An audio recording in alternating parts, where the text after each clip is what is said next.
welcome. Is it normal that I can see myself? Oh, sorry.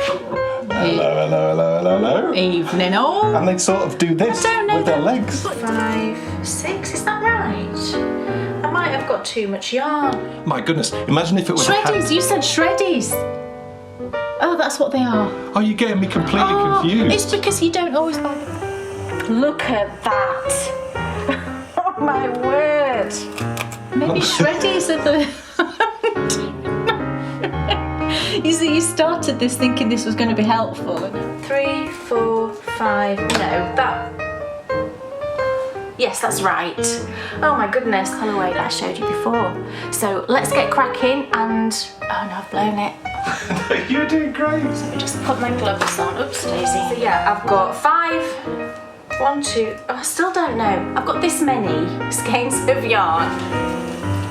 I'm so excited, I dropped my glove.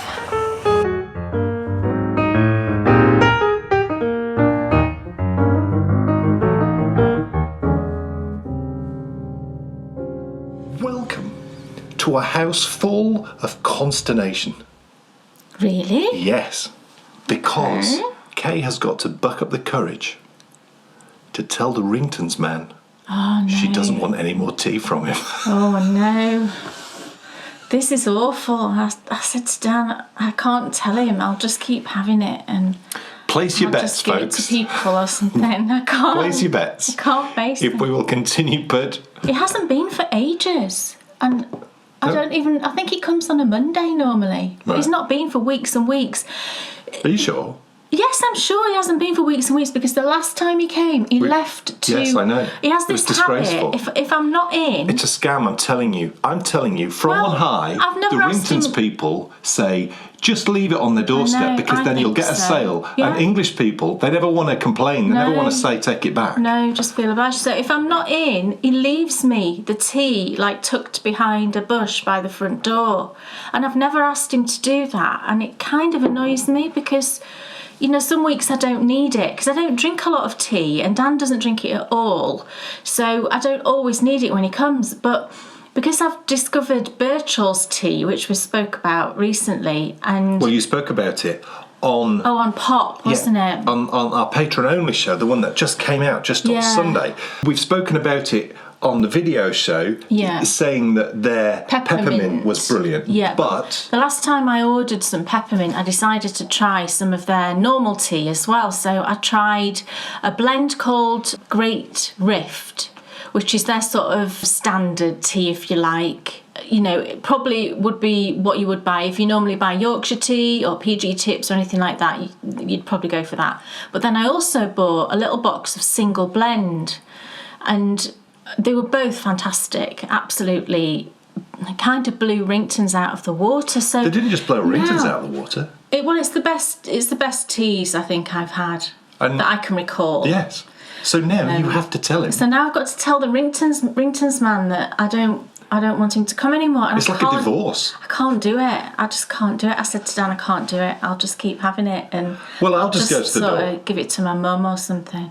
Well, you could. You see, when I don't need any, like when he comes and I don't need any, I send Dan to the door to tell him because I'm like, don't want to tell him that I don't need any. I know it's ridiculous, isn't it? It is ridiculous. Of course, the nice thing to do after all the years, and this is what you said, was that you really should go to the door and say thank you so much for everything. I know. But I've actually stopped drinking tea. I was going to fib to him, but then that's not very good, is it? But you're letting him down. But then I might feel a bit easier if I just said to him, I don't drink tea. You're being personal, which he'll appreciate. He'll feel much more hurt if I go to the door and just say, she don't drink tea anymore, don't come anymore. I know. That's the big drama at Bakery Bears HQ. But forget all that, because it's time to welcome you to a brand new video show featuring my favourite colourways. Yeah. And following on from Kay's last favourite colourway, it's a very exciting show today because she surprised you. I went all Sean Connery then. Surprised you. Good old Sean Connery. Aww. She surprised you with an extra little colourway created live on the last episode of My Favourite Colours. Well, this time she's only going one step further. You've bought a brand new colour I bought a few new dye colours. And you've never tried it before. Nope. And you're going to use it for the first time. Yeah. In fact, you're going to open it for the first time and use it, and who knows what will happen. Yes. Exciting is not the word. Groundbreaking is the word. Hardly. Oh, yes. It's going to be epic. Now, I'm sure we've spoken before about, when you go in the supermarket and they've moved everything around and you can never find anything. We have. Yeah. And no one has ever given us a reason as to why they do that, other than the one that we surmise. We know why they do it. Well, karma is a beautiful thing. Now, it didn't feel like karma at the time, I'll be honest. Right. So I'm in the shops. I'm getting my cereals. And for those of you who don't know, the trick with cereals is the rule of 3. Rule of 3. Yes, 3 different cereals. Yeah, I know. There's never room in the pantry because they're all done cereals. If I have one cereal on its own, I get bored. There's So I usually have 3. about 5 boxes in there, and I'm like, there's no room on this shelf for anything else because it's full of cereals. My current chosen combination, for those of you on the edge of your seat waiting to find out, is a handful of Shreddies. Shreddies. A smattering of Nan's gluten-free muesli. Yeah. Some roasted nuts. Yeah. Topped with some shredded wheat. No, not shredded wheat. Shredded wheat. Shreddies / Maltese. Mini Shreddies. No, they're not mini Shreddies. It's just Shreddies.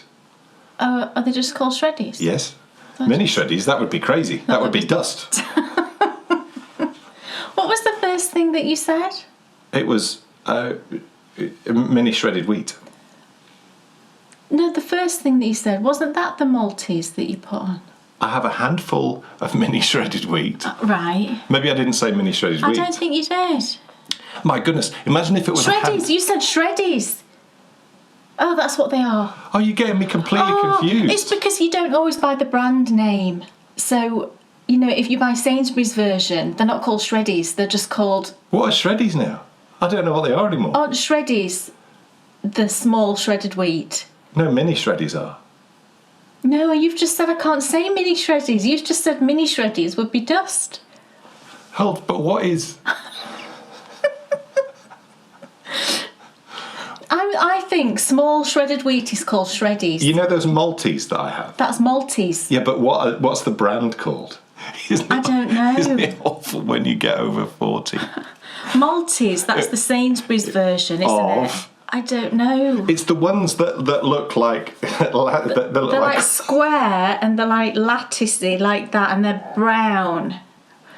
The mini shredded wheat are not brown, they're like almost white, aren't they? They're like a yellow, very pale. What are Shreddies then? Maybe Shreddies are the... You started this thinking this was going to be helpful, and now everybody's like, for goodness sake, stop talking about cereals. We're moving on. Look, we don't know what the combination is. I've got no idea what I have for breakfast. I'm in Sainsbury's, and I pick up some Maltese, and it was Maltese. Get to the checkout, and the lady at the checkout notices that there's a problem with the box, and she said, "Oh, do you want another one?" I think it had been squashed or something, I don't know. So anyway, she rings the person. The person comes over, says, "Oh, I'll just pop and get you some more." So that was right at the start of my shopping going through, doing a big shop. All comes through. So there a while, packing it all away. Still no person with the Maltese. Joking. Now, you need to remember that I said at the start of this conversation, this was all about karma. So you now should know what's coming. So I'm stood there, and initially I'm getting frustrated because I'm thinking, hold on a minute. It's only up aisle number 4 at the top. Everyone knows where they are. She comes back. I've been stood there. Another customer had gone through. Been stood there all that time. And I'd chilled because I'd started to twig on what happened. Yes, she comes back and she says, I couldn't find them. I said, it's a pain when you move everything around, isn't it? And she went all red, didn't say a word. She was a proper company woman. Now, I'm cool with the people. She knew I was just messing around.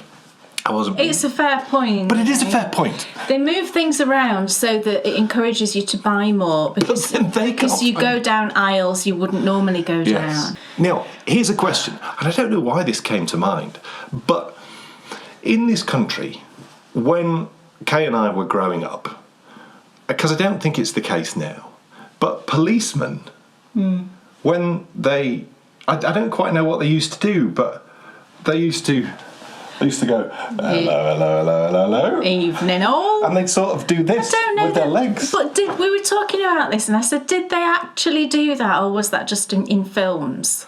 Oh, was that just a thing that films made up? Was it Dixon of Dock Green? Might have been. You see, it could be that it was somebody like that did it, and then everybody just thinks policemen do that. I don't think policemen actually do that. Well, no, it does seem really strange. It was the whole leg thing that seemed weird. Yeah, why even are they doing that? I know. Maybe it's because they used to, I mean, you don't so much see it these days, do you? Policemen just walking the beat. I mean, I can't remember the last time I saw a policeman just walking around. I have. Have you? Yeah. Maybe I'm just not out at the right time. No. Or much. Yeah, I did just think that in my head, actually. None of us have been out much, have we? I don't really go out much, so that's probably why I'm not seeing these things. Over the last year, I've done my best to keep you guys shuttered up at home. And Gosh, that sounds wrong, doesn't it? It sounds like... Well, it would sound wrong in a normal world. Serial person. It would sound wrong in a normal world. In the world that we've all just been enjoying. To be fair, it's not like I really went out very much anyway. You went out as much as you wanted to. Well, I went out as much as I wanted to. That's Yes. the thing, isn't it? I'm not Patrick Bergen in Sleeping with the Enemy. But I do like my towels Yes. on an equal level.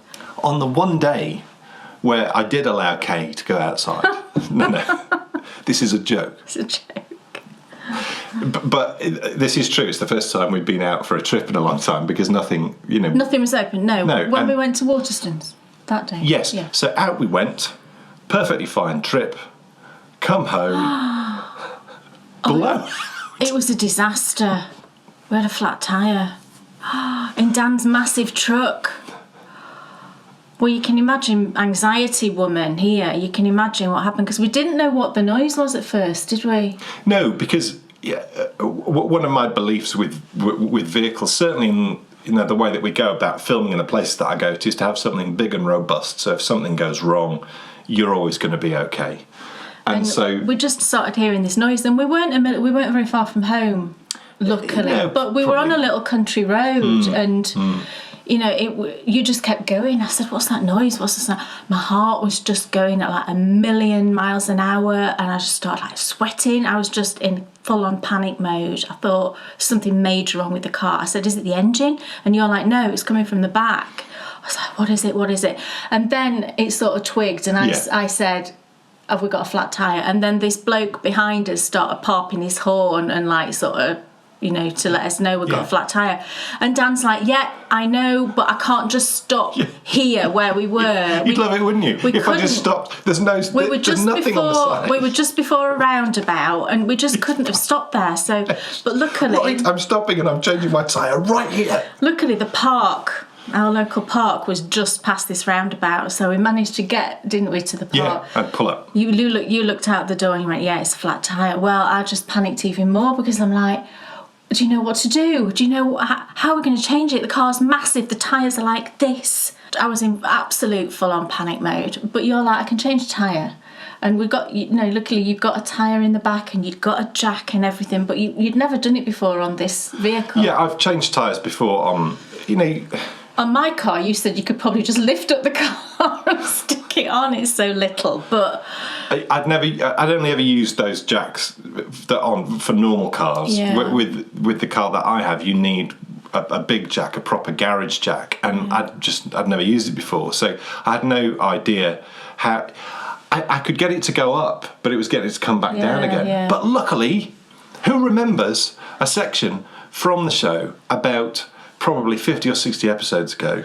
It was called Wake Up, Cowl, because our local garage is just around the corner, and the guy who runs it is a guy called Cowl, and his wife Jan, who might just be watching. She might be watching. So if you are, Hi, Jan, hello. He's a knitter. She's a knitter, yes. Yeah. And I phoned Cowl. I just phoned him up and actually spoke to Jan. I just kept saying, as soon as it happened, I just kept saying, have you got Carl's number? Just ring Cowl, see if he'll come out. I was like this. Oh, no.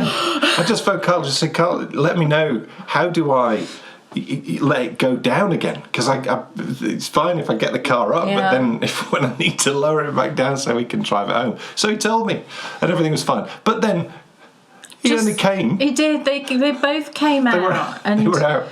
And they came. Just as you'd finished changing the tyre. Yeah, I think he waited at the top of the road. Yeah, I know you didn't, Cal. No, they pulled up, and I'd never actually met Jan before, and this lady got out of this car, and I pulled up in front and got out, and she just went, "Oh, have you sorted it?" And I just thought, oh, what a kind person to just stop and see if we were okay. And then I saw a registration and realised who it was. I said, "Oh my word, it's Jan." And then Carl got out. I was like, oh. And the relief I felt when I saw, no offence to you. No, this isn't true, because you said later on in the day, you do realise you're a bit of a superhero. I know, to me now. because, well, I know it's only a tyre, right? But when you're a panicker and the tyres are like this big, it was just... it was just more than my brain could deal with. It's always lovely in, a relationship when you've been together for a little while for you to be able to turn around and say, you do realise you're a bit of a superhero. Well, to me I know, now. you see, it's actually now I'm not so worried, if that ever happened again. I know, Don't worry. I know that he can change it and it's not a problem, but, oh gosh, it did put me about, as they say. Look, that's enough flannel. Waffle. Because it's time. Because we've got such a big show in store for you. Oh, yes. Lots of lovely projects.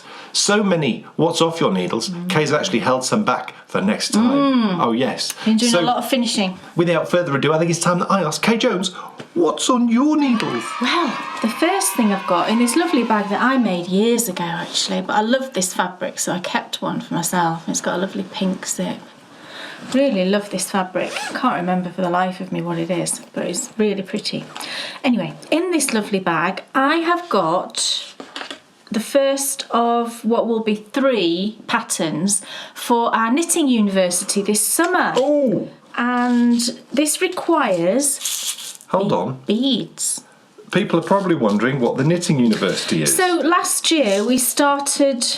In the height of the whole sort of global lockdown, you thought it would be a really nice idea to run like a little, what we called Knitty-U, a little knitting university, where I would design 3 patterns, each with different elements that people might have knit before, they might not have knit before, and then I record a series of tutorials for each of the patterns and we can knit them together, and it's like a little university course. So we decided to do it again this year. I've worked out what the 3 patterns are going to be. I've got it all figured out in my head, and I've started the first one. So I thought it might be fun just to show you where I'm up to, and I'm using a lovely yarn. Oh, and I'm also, for this one, I thought I'd use 3 different weights of yarn. So I've got one project that's fingering weight, one that's DK, and one that's chunky. This first one I'm using is fingering weight, this one, and I'm using a skein of yarn I've had in my stash not that long actually. I think I bought it last year, and it's from Life in the Long Grass, which is an Irish company, and the colourway is called Glimmer, and it's on Fine Sock, which is their 75-25 base. And I'm convinced now that Shreddies are the brand name of Maltese. Is that right? Yes. Well, what and mini shredded wheat. Yeah. Mini shredded wheat. Right. We got there in the end. Right. You still don't know what he eats for his breakfast, but anyway. Mini shredded wheat, Nan's gluten-free muesli, topped with some Shreddies. Right. They've had way too much cereal knowledge now. No, yeah. Let's continue on with your project. What my pantry looks like with all of these cereal products, can't you? All I have is porridge. I've got one thing in there. So, back to the yarn. That's not true. There's one thing. I have porridge. There's 2 things. You have the largest box in the history of the world that I need a separate trolley for to get out of the supermarket. Look. Because Rice Krispies only sell their products in 1-ton boxes. Bryony likes the Rice Krispies, but I do also like Rice Krispies. Because they're a gluten, there's no gluten in them, it's rice, isn't it? But yeah, recently the Rice Krispies seem to only come in packages, which you need I could get into. Yes, they're so ginormous. Why does it need to be so big? And it does fit on the shelf, but only literally you can squeeze it on. Ugh. Right, that's it now. We're done with cereal talk. So here's the Glimmer yarn. It's a really gorgeous sort of pale blue with then can you see little pops of colour? It's really pretty. And I've actually stolen the name of the yarn and used it as the name of the project because it ties in well, actually, because we've got some beading going on this one, which I thought was fun. So I've called these the Glimmer Mitts. And this is where I'm up to. I've not got very far, but it's enough just to give you an idea on what's what's going on. Oh my goodness. I think I need another one of those cups of teas this morning. What was that project you knitted years ago with beads all over it? Oh, it was so annoying because all I heard for about 6 months on a night watching TV was... What? Because you were holding... Oh, I hold the crochet hook in my mouth. Totally understandably. In between, yeah, I totally get it. I hold the crochet hook in my mouth in between, and it's metal, so that would make sense. And there was more beads on... It's the beaded... It was called the... Beaded something? The jewelled cowl. Jewelled cowl, and it must have 40 million beads on it. Gosh. It just went on forever. And I made one of these cowls and I wore it to the post office, and the lady in the post office loved it and asked me if I'd make one. Did you make her one? I did. Oh my goodness. She paid me for it. She did not. She did. She wanted to give it to her daughter as a gift, and she's so lovely, and I just couldn't say no. So I did make it, and I gave it to her. And I said to her, look, I don't want any money. It's absolutely fine. But she just gave me money for the yarn. I didn't ask for any other money. But yeah, and then after that was it. I was never going to make another jewelled cowl in my life. Anyway, so here's the start of the mitt. So what we've got is a little picot cuff. So in this, it's difficult to show a picot cuff. There you go, you can see it, can't you? So a little picot cuff, and then we've got 2 bands of moss stitch, and in between the moss stitch are beads. Can you see if I do that? They sort of twinkle a little bit. And what I will do is at the top of the mitt, I'm going to repeat that, but in a slightly more delicate way. Just so that it's not, because I didn't want it to look too heavy at the top of the mitt. The idea was that I wanted it to look like a bracelet around your cuff. So can you see the lovely shiny beads? And I love these beads. I had 2 different colours here because I wasn't sure which yarn I was going to use. But I use Miyuki triangle beads. They're number 5, size 5. And they are what they say. They're triangle shaped. And because they're triangular, I find that there's lots of facets. So rather than it being a circular bead, because you've got all those facets, they sort of sparkle a little bit more, I find. I'll hold the other side up close without can you see there? Look. And the yarn's lovely, isn't it? So what I will do is with these, they are going to be mitts, but they will have just a thumb slot. I'm not going to do a full thumb. It's in effect, what I'm going to do is a 1-row buttonhole as the thumb opening. So there's lots of different techniques in this. We've got the picot, we've got beading, and we've got that thumb slot. It's brilliant, this, because this is a step up from the 3 courses you did last year. Yeah, you said to me, didn't you, this is much more involved. Much more involved than the last one. Because once you've been through the first 3 courses, that sets you in a... Yeah. And that's what university courses should do. It should be stretching. And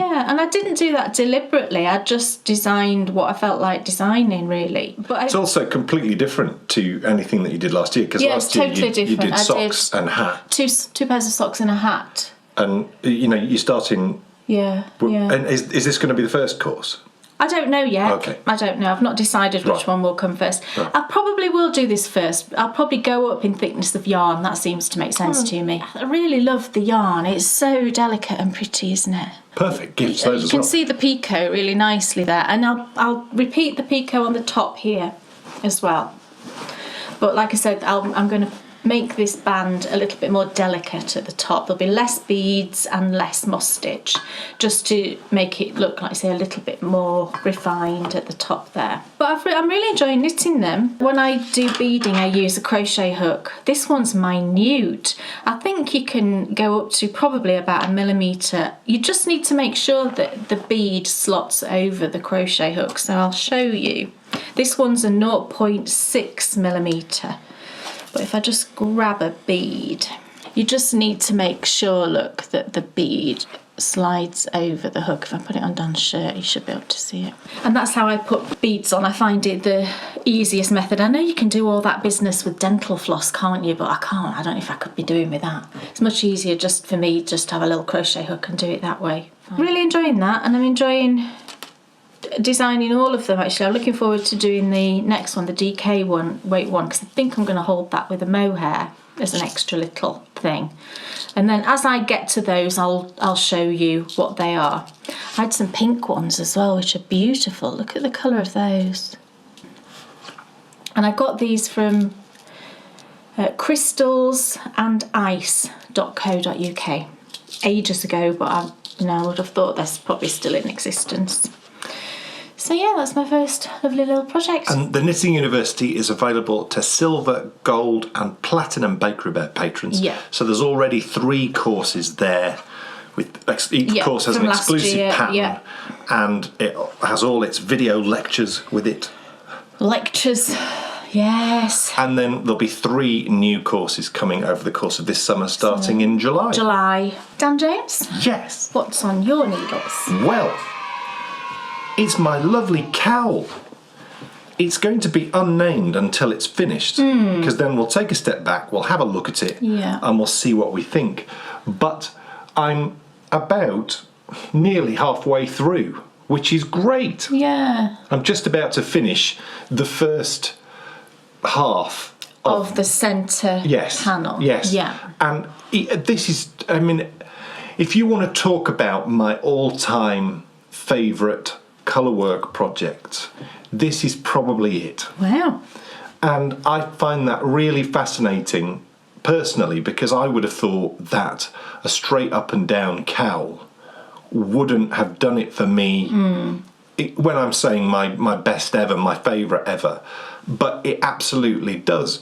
And it is, and I suspect it is, because it's working me out in all the areas that I need to get better in. And I've not done a great job at all here. And as Kay said, the challenge with Colourwork is when you've got a repetitive bit that does the same thing over and over again, that's the point where you've really got to be careful with the floats. You know, you've really got to make sure that you give as much as you can without it being gappy. Yeah. And without you losing the texture. But I learned so much knitting this, and I feel really confident, and I'm looking forward to getting back to this section. Yeah, because what will happen is he'll do this big centre section, and then we will repeat these. So then he'll do the sort of bubbles again, and then this section, and then finish with the ribbing, so that it's mirrored. This bit, I think, looked gorgeous. Yeah. It's just gorgeous. And whilst I sometimes think, maybe we should have chosen a different contrast yarn, because some stitches are very close in colour to the background. You really like that? I do, because I'm all about subtlety. Yeah. Sometimes I don't think that I would feel this way on a jumper, for example. I think that on a bigger garment, I think that, personally, I want to be able to see the colour work. But on a smaller garment, I think because it's in a smaller space, you can see it all. And it's a bit like those pictures where, you have to look at it for a second to get it. And I really like that. I just find it really sort of subtle and cool. And I think that main section, I can kind of see it now. I can totally see it. Struggling to see the pattern. The pattern is based on hearts, and you've got some hearts that are on their side in the centre bit, and then they sort of top up and down. You hold it up and I'll talk a second, because this midsection now, this is my most favourite ever of any Colourwork that I've ever done. And the reason why I like it so much is because I've spoken before about patterns and about the need for them to be rhythmical, to not... Some patterns you'll read it, won't you? And it just flows and everything feels good. That to me is a rhythmical pattern, one that makes sense. A bit like poetry, that it just flows off the tongue, and it's easy not to memorise, because I struggle to memorise any pattern, but I don't find it challenging in the sense of remembering what's coming next. Everything just seems to flow. The Inga hat is very different. You see, it's fine. You always do. It's fine. The Inga hat is very different. I'm really enjoying knitting the Inga hat, but I find the repeats extremely challenging to remember. But I actually like that because I think it's making me better in remembering challenging repeats. And that maybe is then having a direct impact on this. And, you know, the repeat flows a bit more and it feels a bit more sort of musical in the way it's put together. And so this, to me, is perfection. I think I can see it more from a distance, this section. What I also love about it is it's got some really long sections where you've got to float like crazy. You've got to catch and I really floats. like that. Yeah, but you did tell me you wanted it to push it's you. perfect. And this that's is why perfect. I went for this. I mean, I chose this motif and then I just modified it to make it fit the space I wanted it to fit. I think it's lovely, but I would like to see it knit up in like a stark contrast as well. Do you know what I mean? Yeah. That's great. Just to see what it's like. But I do love this colour. I think the colour combination is gorgeous and really autumnal. It's sort of, I mean, it looks beautiful. You can see that top section now. Can you see the hearts? You can absolutely see it. Yeah, you can actually. Yeah, you can. You need your contacts adjusted. Oh, don't start me on contacts and I'm not going to. Glasses and all that business. And this is bad honestly, eyesight. I absolutely, but I love it. The yarn weight is perfect. And for me, this is the perfect yarn for knitting colourwork because it produces something which I think just looks beautiful underneath your needles. It's not really rustic. It's not thick at all. No. What weight is this yarn? It's fingering weight yarn, and I'm hoping I'll never get it. Well, we've just got a skein of each, and you're obviously going to use more. Oh, no. Well, I can get another one of those. Oh, no. I might actually do that because I wasn't even worried about this. No, I mean, you'll be fine with this because you're not using very much of the contrast. No, because this is just a regia. I'm sure I'll be able to get another ball of that. Where's the ball? Oh, you put them in the pocket. That's very efficient. Or did I do that? I must have done that, I think. So yeah, the background colour is a Regia Merino Yak 4-ply. Do you normally put your tickets in the pocket? If I've got a pocket, I do. Right. Yes. I'm not mad on pockets, as you know, but if there is one there... When have you been rootling around in my bag?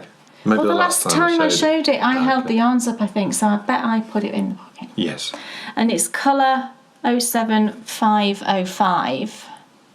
So what I will do, I think, because there's probably, there might be 50 grams left there. But we're not even halfway through yet, are we? No. So just to be on the safe side, I think I'll go and order another ball of this. Yes. But the contrast colour will be fine with one skein because we're not using as much as that. There's probably, I bet there's still 70 grams there. Right. You know, so that's fine. So we've got, and this one is fondant fibre in Happy Christmas Harry. So that I'll order you another skein of that. I love having to order yarn because it just gives you an excuse, doesn't it, to think, oh, I'll just have that one and that one and that one. I'm trying not to buy too much yarn. When it's finished, if it looks nice, then I didn't mean that in a bad way. If I'm happy with the design when you've finished it, then I will release it as a design. Why not? Never released a colourwork pattern, but you know, why not? Because I've got it all written down. Well, I adore it. And I'm looking forward to getting back through to the bubbly bits so I can get that bit right. Yeah, I'll definitely call that section bubbles. Even though I won't call the design bubbles. I said that section. Because that makes me think Didn't listen, do me. That makes me think of the absolutely fabulous character. Oh yeah, she is brilliant, isn't she? Bubbles. Is it Jane Horrocks? I love Bubbles. Or was she just Bubble? Bubble. Was it Bubble? I think it was Bubble. Bubbles. What else is on your needles? Right, well, I'm continuing working on my lovely blue scrappy socks and I'm past the heel now on both of them. I've got yarn. Do you know when you have a bag full of yarn? Ooh, look at that. It's nice, that one, isn't it? It's gorgeous. When you have a bag with like minis in, don't you find that the ends I have to sort of go round the little balls tucking the ends in because otherwise there's nothing in the pocket. Why aren't your tickets in your pocket? Well, because I ain't got any tickets. I do have one for that. No, it's here. Oh no, what's this one then? I found a ticket in here. What's this one? I've got a Cascades ticket in there. I've no idea. It's not that one anyway. Let's throw that one away. But I know what this colour is anyway. But look, I've got a pocket in here and I'm not using the pocket, so there we go. I like to put my tickets in the pocket. Oh, I'll put you in the blooming pocket in a minute if you don't shut up. I've got my row counter and I've got my scissors in there. They were in your pocket? No, they weren't. I just put them in. Because that's what I do. I never use pockets.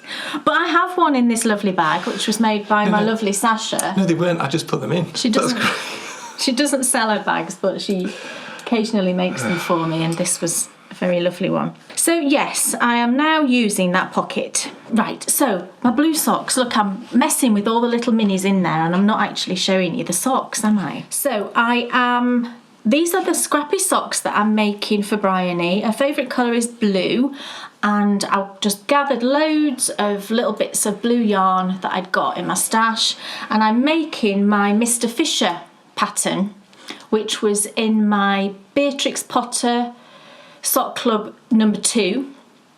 But you can buy it as part of the Sock Club, which is 3 patterns, or you can buy it as an individual pattern as well. And I just loved this design. I said last time about how much I loved it, and I just wanted to knit it again, and actually it works really well as a scrappy design, I think, anyway. So I'm now past the heel and I'm doing 2 socks at the same time. So I'm past the heel on both of them, but I'm a bit further on this one. So I'm past the heel and I've worked the repeat of that colour there. I'm not quite done with the gusset decreases. I'll finish those off when I put in the next colour. But I just love them. So I'll pop it on a blocker because then you'll be able to see it a bit better, won't you? Instead of me trying to act like a blocker. Oh, it made me sound like an American football player. Oh, yes. Oh, we're very excited because it's the draft this weekend. It is. By the time people watch this, yes, it will probably have happened. Yeah, and we might even know what Larry's doing this year. Yes, Larry Fitzgerald. Larry Fitzgerald, who's up here. Cardinals. Here's Larry. Larry stands here with the Queen. And Pat P in the background. And Pat P. Except Pat P's gone to the Minnesota Vikings. Oh, no, but I've still got him as a cardinal because he will always be a cardinal for me. Yeah. But my lovely Larry, I love Larry. He's my absolute favourite. I've got a Larry T-shirt and everything. I'm like a super fan. But he could retire, but we don't think he's going to because he hasn't. Yeah, I think if he was going to retire, I think he would have done it last weekend. So we think, if he was, like Dan said, if he was going to, he would have by now. But anyway, here's my lovely blue sock. Oh, I'm so pleased with it. And I love all these blues. So I'm using for the heel, for just the top of the cuff here, and for the toe, I'm using Cascade Heritage in this gorgeous colour. It's Deep Ocean. It's like a sort of deep tealy colour. It's really pretty. And there's some of my yarns in here. This last one I've put in is one of mine. I think that was Pensive, but I'm not certain. This one was one of mine. This was the Cinderella. And this one was one of mine as well. But I've just chosen loads of really pretty blues. Some are speckled, some are variegated, some are tonals. And the pattern actually seems to work with all of them, I think, which is really good to know. You know, that one I've just put in is quite variegated, and yet it shows the pattern up really nicely, I think. So I'm that far with this sock, and then the other one, I'm not as far. I'm just using that colour that I've just mentioned, and I'm just on the gusset, working through the gusset decreases there. And this method of, working them both at the same time, I'm really enjoying it. And even doing 2 heel flaps, one after the other, didn't bother me at all. And, I quite liked it. Because I don't mind working a heel flap at all. I really quite enjoy it. And I do too. Yeah, and my favourite bit is picking up stitches. It always has been picking up the stitches. So I've got to do that twice. I tell you when I don't enjoy doing a heel flap. When? Magic loop. That's the time. Right. No, to be fair, all sock knitting on magic loop I don't like. You don't like magic loop, do you? But each to their own. Absolutely. But That's the beauty of sock knitting. I have said, haven't I, that I think the next socks I make for you, I might try just DPN skin. Oh, that'd be fun. Yeah, because I bought some opal yarn, actually. I'll show you later. I bought a couple of skeins of opal yarn, and one of them is what I'm going to use for Dan's next socks. It's like a vintage opal from quite a few years ago. She was worried it might be too feminine. I was worried it might be too feminine. And I said, have you not met me before?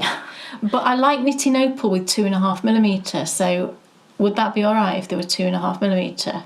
Why would that be a problem? Well, you like the ones that I knit you on 2.25 that are a bit more sucky, but you do wear your opal socks all the time as well, and they're all. Could you do a broken rib on it? Yeah, could do a broken rib on 2.5 mils. 2.5 millimetre. And we're golden, baby. Well, that's okay. I'll compromise with you on that then, so that I can use 2.5 millimetre. I've tried to knit opal with 2.25, and I don't know what it is. I just really like the gauge and the look that I get with 2.5 millimetre with opal. You know, for socks normally I'll use 2.25. So I'm not going to say plugging away on these, because I'm really enjoying knitting them. The only reason they're not further along is the aforementioned big design project that I'm still working on, that's kind of taken over my life these past few months, but I'm getting closer to the end now. So there are the 2 socks, and I'm just really enjoying them. And anybody who hasn't knit, are there any of you out there who haven't knit scrappy socks? I can't believe, if you're a sock knitter, that you wouldn't have knit scrappy socks. You haven't? No. But I don't think you'd want to do that. I don't want to. No. Why are you whispering? I don't know. So I thought you wanted to. Maybe if you don't want to knit scrappy socks, maybe there's other people who wouldn't want to knit scrappy socks. Yes. Why wouldn't you want to knit scrappy socks? But there will also be people out there who have never tried knitting scrappy socks, because they might be too, oh my goodness, it'll be too tricky and well, it's not changing tricky. the yarns. You do have ends to weave in, obviously, but that, You also have, Kay, joy that you get out of knitting a scrappy sock. If you are a backer of a patron and you think I'd love to knit a pair of scrappy socks, Kay has her Ultimate Sock series, where she takes you through every stage of knitting her ultimate pair of scrappy socks. I didn't even know I'd done that. You did. That's available right now, and it's probably one of your most popular tutorial series. Wow. So actually, there must be loads of people out there who want to do scrappy socks.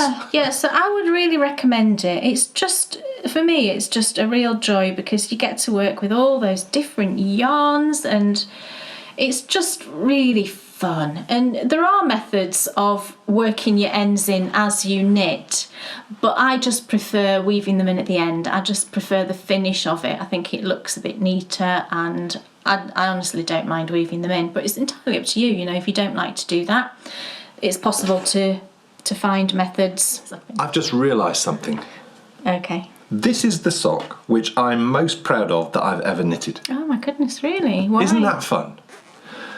Oh, I don't know if I've got a most proud sock. A few months ago, I began a process of transformation. Oh, that sounds wrong. From, only if you're weird. I've been watching too much Star Trek, obviously. Clearly. From knitting socks on 2.75 mils, yes, to knitting socks on 2.5 mils. This is much better. And it has, I believe, transformed my sock knitting, because everything that just looks like someone who knows what they're doing. That's amazing, isn't it? Well, that's done. So funny. Well done. And isn't that fascinating that this just shows you the importance of getting the right needle size to the way that you knit. What's up? Yes. No, I was going to put that on a blocker, but it's on DPN, yes. So I can't. No. Also, I love it. This. It's so great. Yeah, this is the benefit of working on DPN. No, it's a worm balaclava. Oh, it does look a worm. Yeah, It's have to be an absolutely enormous worm. A worm from June. It'd fit on like a squirrel, maybe. It's a squirrel balaclava. Put it out as a pattern. It's marvellous.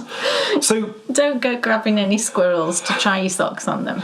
Oh, they'd be so happy. They'd be all warm. I know. I often worry about this, because they've got such tiny little bodies, haven't they? And I know they've got fur on and everything, but they have to run like fury, don't they, to keep warm, I think.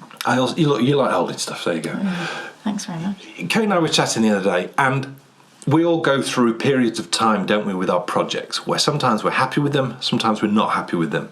And, when you're sort of cool with your knitting and when you're not cool with your knitting. And for me, it's all about balance, and it's having the right projects on the go at the right time. And this pair of socks, for me, lovely. It's really provided an awful lot of balance to my knitting, just because I can feel an improvement as I'm knitting the socks, and also because I feel really happy with what's coming out on the other end of my needles. And it's the flurry socks. And I love them because they keep me so engaged when I'm knitting. It's not do that, and you can see the stitch pattern better. It's not that it's hard at all. Compared to the fairy wings, the lace on this is actually easier. It's not. No, it's not hard. I don't design patterns that are hard. I don't think, anyway. Well, there are different ability levels needed for some of your patterns. I can guarantee you that. Absolutely. But I don't think I ever design anything that's like really head scratchy. I think that when you look at that, it looks hard. Yes. And so that's the best type for me. Yeah. Because what you're doing isn't actually that There's hard. no tricky stitches in it. You've just got to pay attention. Unlike the fairy wings, which has that challenging central double decrease in it. See, that's what I would say. I have some patterns where you have to pay attention. Yes. And, you know, as long as you're aware that you've got to pay a bit of attention, then you're golden. Absolutely. Yeah. Now, the other thing that I've not done a lot of is French heel turns. Ah, this is a French one, yeah. And I just did a French one, and that was fun. And it's great to do things, you know, it's so important doing different things. It made that turning of the heel. I mean, I always enjoy it. It's always cool. But to suddenly have a different one there, it's like, oh, it's a little bit different. A French heel turn, if you're not aware, is more like a triangle. It's like this with a flat bit, and it's more like a triangle, and then you get the square one as well. But a French heel turn will give you more room across your instep because you end up with more stitches at the end to decrease down your gusset. Yeah. So it will give you a bit more room across there rather than a square. I started these socks early, and the reason why I did that is I normally have one pair of socks on that goes, you know, we were speaking earlier, weren't we, about balancing projects. Well, I started these socks before I'd actually finished the fairy wings, and the reason why I did that was because I wanted to start to work on, because I'll be honest with you, dropping down a needle size has been a challenge. A bit like when I stopped doing DK socks and started doing fingering weight socks. It's sort of equivalent to that. I think you have to be ready for that, and you know, I'm just so lucky that Kay sat there next to me and is able to go, yeah, you should do this. I mean, you've got great big hands, and I do think that plays a factor in, like, having to hold those tiny needles. Yeah. I find it a challenge, a positive challenge, and I really do get a lot of benefit from improving those fine motor skills. Yeah, brilliant. I really do appreciate that. So it's using a skein of my hand-dyed, and this is the Cinderella's ball gown colour. It actually looks a little bit stripy on screen there, but in real life it doesn't look like that at all. No. It's funny how colours come across, but in reality it just looks like a nicely tonal yarn. Yeah. But it's a really pretty blue. Yeah. Gorgeous. It's absolutely wonderful. So I'm now focusing in on these. Now the fairy wings are done and dusted, I can focus in on these properly, and I'll now make some quality progress. And you're enjoying the square needles? Oh, yeah. Is using the cubics. I'm beginning to feel more confident. I bought you a full set of them, didn't I? You did, and what I should do is do a review of them. Slowly but surely feeling that's not how you... slightly more confident. How do you... No, it's fine, How do you rearrange that to put in your bag? Do you need a DPN cozy? I've got a lot. No, I do have one.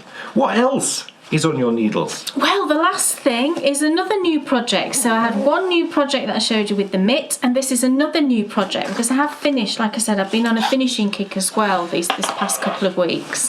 I just sometimes get that feeling, you know, I've just got to finish a bunch of stuff because it just gets too much for my brain, and I need to clear out my brain. It has to deal with a lot of...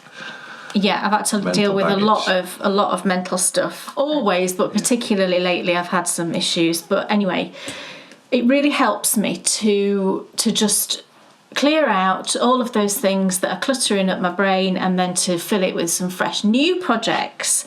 And for ages... Oh, this yarn's so gorgeous.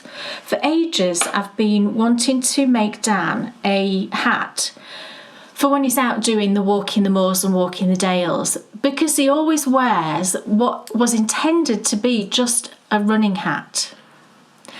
You've got a couple of running hats, haven't you? And I must make you another. I have 3. You've got 3? 3. Oh, you've got 3. Well, it's always one of the running hats. I have a super warm one, a medium warm one which I wear for the walking because it's a wicking one, so if it rains it's good, and a light one which I wear the most, which is in Boba Fett yarn, which is cool. Right. Yeah. But they were all designed as just for him to wear when he's out running. So, you know, in terms, and I deliberately sort of chose yarns that were a bit bright and in your face because he's out running and it might help him be seen and that kind of thing. I didn't expect him to just wear them as much as he does. So I've wanted to make him for a while a really nice hat that he can wear that is, you know, he's out when... I know, but every time I see you and I'm like, oh, he's got one of those hats on again. I must make him like a prettier hat for when he's out doing the walking stuff. So I've wanted to do this for... Look, I'm a girl. I want you to wear no problem with anything. Pretty things rather than the hat that I made you to be seen when you were running. I think that's a fair enough thing, isn't it? Absolutely. So... I bought this yarn ages ago with the intention of using it for a hat, and I've just never got round to it. But, you know, I'd freed up all this space. I wanted a couple of new projects, just something nice on the go. Imagine how annoyed it'll be if I start wearing this for running. No, you're not wearing this for running. This is beautiful yarn. This is not a running hat. You're not sweating it up. So I'm knitting him a fingering weight hat. It had to be fingering weight because that's the one that you wear most often, I think. Because it just... When you're out doing a strenuous walk, it just needs to be... Am I complaining? Comfortable. It was just an observation Absolutely. I made that you wear the thinner hats more often because it's just... I know what it's like. You know, if I wear a thick hat when I'm out walking, I'll get too hot. I wear a fingering hat weight the most. So the yarn I'm using is from the Uncommon thread. And it's everyday luxury, so it's just 100% superwash extra fine merino, and you get 360 metres per 100 grams. It's gorgeous. It's so soft and lovely. And it is superwash, but I won't put this in the washer. It does say you can machine wash it, but I won't. So don't put this in the washer, I'll hand wash it. Okay. And the colourway I'm using is Smudge. And this is really funny because on the day I started knitting this, Bryony got this new little soft toy. When we went to Waterstones, actually, she was looking at all the Jellycat stuff. She loves Jellycat. And she saw this little elephant and she was like, oh, look at this little elephant. And it was called Smudge. The elephant was called Smudge. So I said, oh, go on, you can have it then. I just perpetuate this soft toy problem. I know I do, but... So Smudge is the colourway. And here is the hat so far. And I've put in a pattern. You also perpetuate the Bryony owning every possible type of stationery in the history of the world problem. Oh, I ordered her something else this morning. And also having many notebook problem. I might have ordered her a notebook. But it's one she's not got. She loves... Well, that's amazing. She loves... Look, we've got a daughter who just will sit and draw all day. But she loves drawing on black paper. And I have got her in the past black paper, drawing paper, but it's all kind of separate, you know, it comes in just separate sheets. And on Amazon this morning I was recommended, look at me, aren't I a sucker for this, I was recommended a black notebook with black writing paper in, a whole book of it. And she's got all of these pens which write on black, you know, like gold and silver and the sort of more metallic colours. So I ordered that, don't tell her. So here's the hat. Amazon, the home of quality customer service. Oh, well, look, we don't order big value items from Amazon anymore. Ladies and gentlemen, I won't go into details because it's just boring. Yeah. But don't order anything expensive on Amazon because their customer service is shocking. Terrible. So our experience. Rather than waste my time in complaining greatly, I just learnt my lesson. And so now anything over sort of £50 when we don't order from Amazon anymore, do we? No. It's just not worth the hassle if anything goes wrong. No. So here is the hat, and I've popped in a pattern from my Christmas-tide cowl this last year, which was the Advent design that I did, and this was one of the stitch patterns. And when I designed this, I thought to myself, oh, that will either look lovely in a sock or a hat, and I'd kept it in the back of my mind, and it was just perfect for this because it's, you know, it's unisex, it's not too fussy, but it's got that bit of detail. It's got the bands of garter and then some soft cables in between. Now normally, you do a cable, don't you, and you have pearl stitches directly either side of the cable to make it stand out. But I just wanted to try doing cables without having those pearl stitches either side. And I think it's lovely. It just produces a really soft look, I think. And I think it's going to look so nice on your head. I hope I've cast on enough stitches. They'll be fine. I like them tight fitting. Well, I've cast on more stitches with this than is on your running hat. Yes. There's a few more because I had to make it fit the repeat. Yes. Because what I really like is, can you see how the design flows from the rib? Yes. So the garter bands flow from the pearl sections, and then the cable flows from that centre two knits. And I really like that. So I just had to make sure that I had the right stitch count to allow me to do that. And then I'll just figure out the decreases when I get to them. And the yarn, isn't the yarn gorgeous? It's a brownish grey. It's not a grey. I mean, if you hold it again, this is grey, my top is grey. Can you see? It's a very brownish grey. It's really pretty. I actually used a skein of this colourway. Can you remember those socks I knit for you way back? No. They didn't have any nylon in it. I think it was just a BFL base. It was from the Uncommon Thread again, and it was in that colour. And they had like Gansey patterns on them. Right. And they wore through in no time because it didn't have any nylon. But I always remembered the colour as being really pretty. Gorgeous. So that's my hat. But it's your hat. And I'm using 3mm needles with fingering weight. I love using 3mm, whether it's a crochet hook or whether it's needles with fingering weight for things like hats, because I just love the gauge. And particularly with this yarn, it's quite a nice plump yarn because you only get 360 metres for 100 grams. So you can tell from that it is going to be a little bit plumper than like a 75-25. Beautiful. So that too will give me a bit more space. Looking at how that's stretching, I think it's going to be fine on your head. It'll be fine. So if this works out, at some point maybe I'll pop this out as a design, Dan's walking hat or whatever. I'll choose a better name than that. That's a bit rubbish, isn't it? Better than Bubbles. That wasn't... Honestly, just stop. Right. But it's lovely. So yeah, there we go. And it's in one of my favourite bags from Eldenwood Crafts, and she's going to be putting out some allotment type bags soon, and I cannot wait. I'm so excited. I'll need one of those allotment bags. Emma, if you're watching. Oh. Ladies and gentlemen, when I was growing up, I was fortunate enough to spend a lot of time growing up with my gran, because we moved into her house and actually pretty much took it over. Yeah. And my gran used to take me down the garden to look for fairies. And anyone... Did she really? She did. Did you find any? No, but we would find evidence of fairies. Wow. Fairy evidence. Yes. Anyone who saw those pictures, do you remember those pictures? Yeah. Black and white photos with fairies at the bottom of your garden.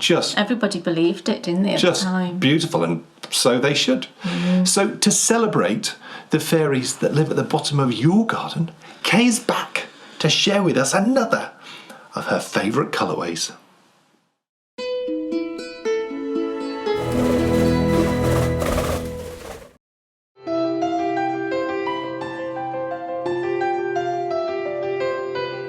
Over the last 6 years, I have created more colourways than I can remember. Hidden away in my library is the little book that contains nearly all my secrets. But which do I like best? Well, I thought it would be fun to find out, so in this show, that's what we're going to be doing. I'll be taking you from undyed skein to finished colourway, because it's time for us to discover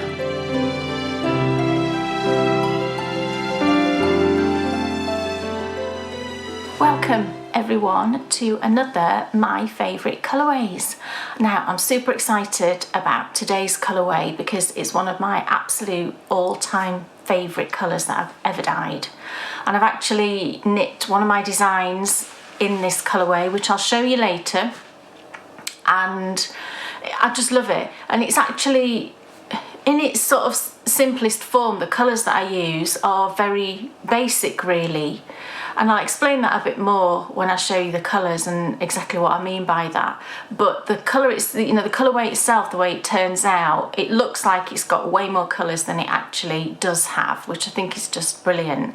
And you never quite know what you're going to get because it depends on, which colours touch which colours, so it can come out a little bit different.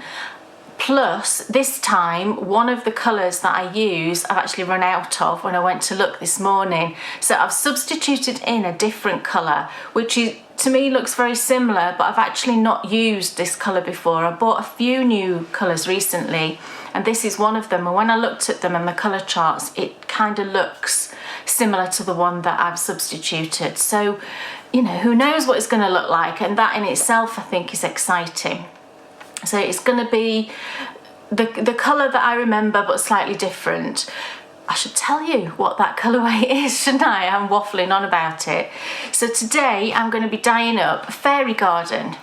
And Fairy Garden, I just love it so much. I was just looking at the socks that I knit, it's a while ago now, and I just absolutely love them, and I've completely run out of it myself. I did have just the tiniest little nugget left, and I've recently put that into a blanket. So selfishly, I wanted some more of it to have in my stash because I do like using it in sort of scrappy projects and things.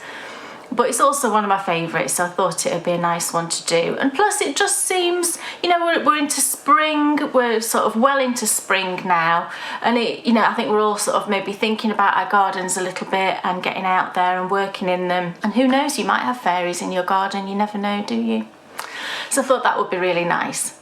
So yeah, I'm going to be using a new colour in Fairy Garden itself. I'm substituting a colour in, but also today I wanted to have a play with another new colour that I've bought recently, and I've been dying to try it, but I've been holding off until I film because I thought it might be fun to actually just dye up one skein, similar to how I did before when I did that surprise skein. But this time I've never used the colour before, so I've no idea what the skein's going to look like. So I think that might be fun just to sort of try it together. And I honestly have not tried it. The seal is still on.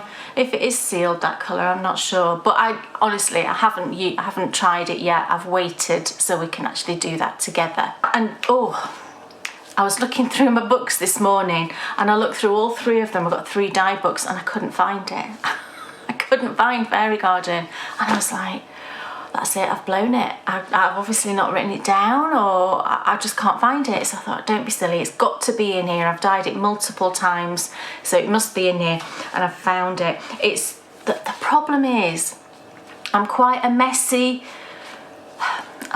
it's funny actually. I feel like I'm quite organised, but actually when I'm writing up ideas for designs for patterns and obviously for colourways as well, I tend to do a lot of sort of just scribbling, and it ends up all a bit of a mess. So it was on this page, which has got 4 different colours on it, and it's sort of tucked down in the corner. So I was like, I found it, thank goodness. So yes, we can do Fairy Garden, thankfully.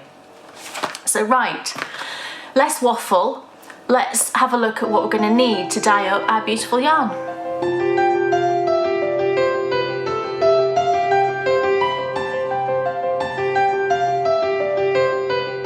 Right, so what are we going to need to dye up our beautiful yarn? So we're going to need some yarn, obviously. Now you can see today I've got a bit of a mountain of yarn. I've actually got 1, 2, 3, 4, 5, yes, that's right. Oh my goodness. The reason I've got so much yarn today is because I'm actually going to be dyeing up 4 skeins of Fairy Garden.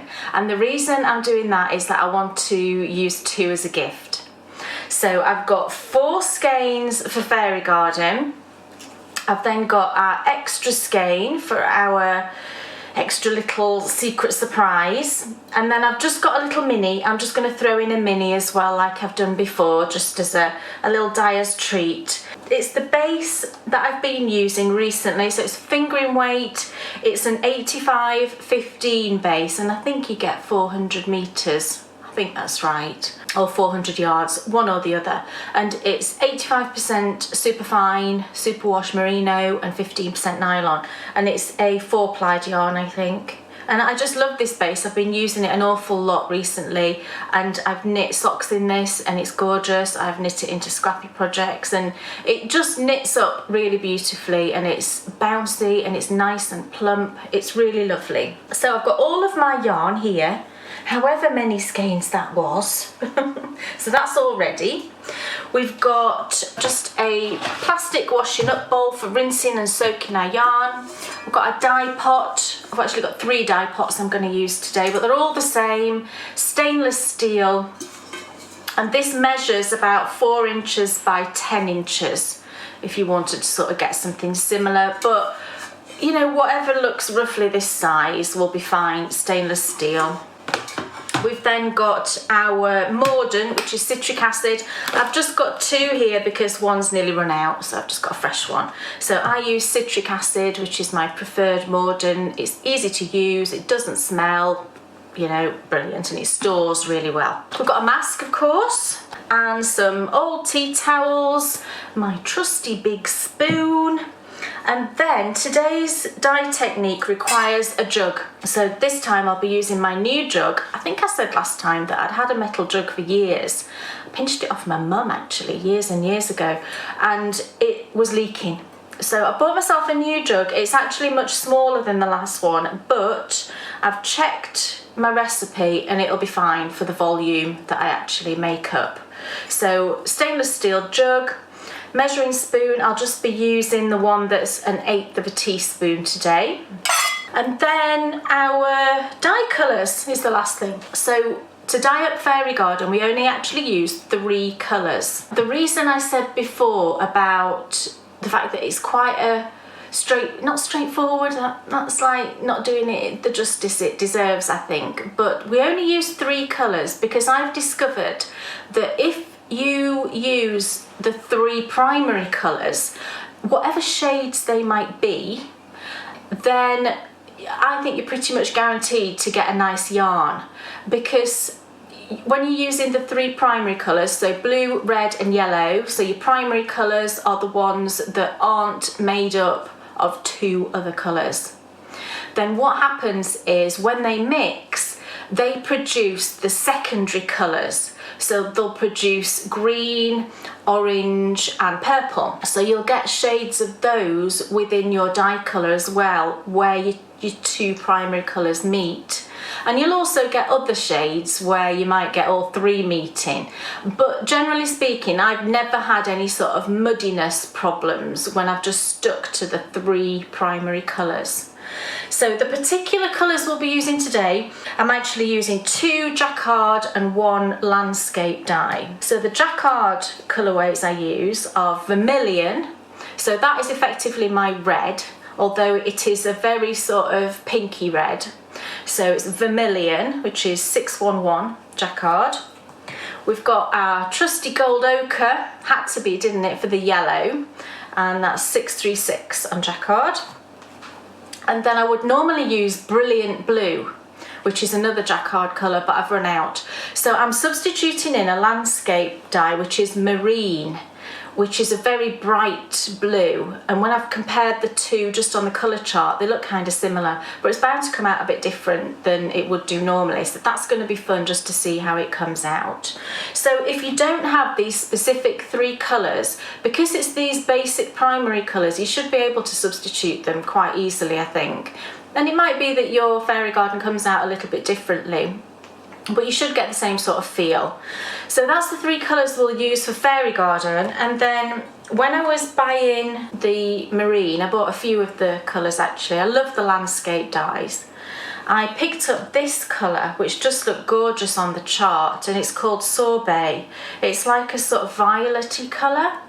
So that's the one I'm going to use for the extra skein, and I thought that actually would coordinate really nicely with the Fairy Garden. So there we go, that's everything we're going to need. So now it's time to soak our yarn.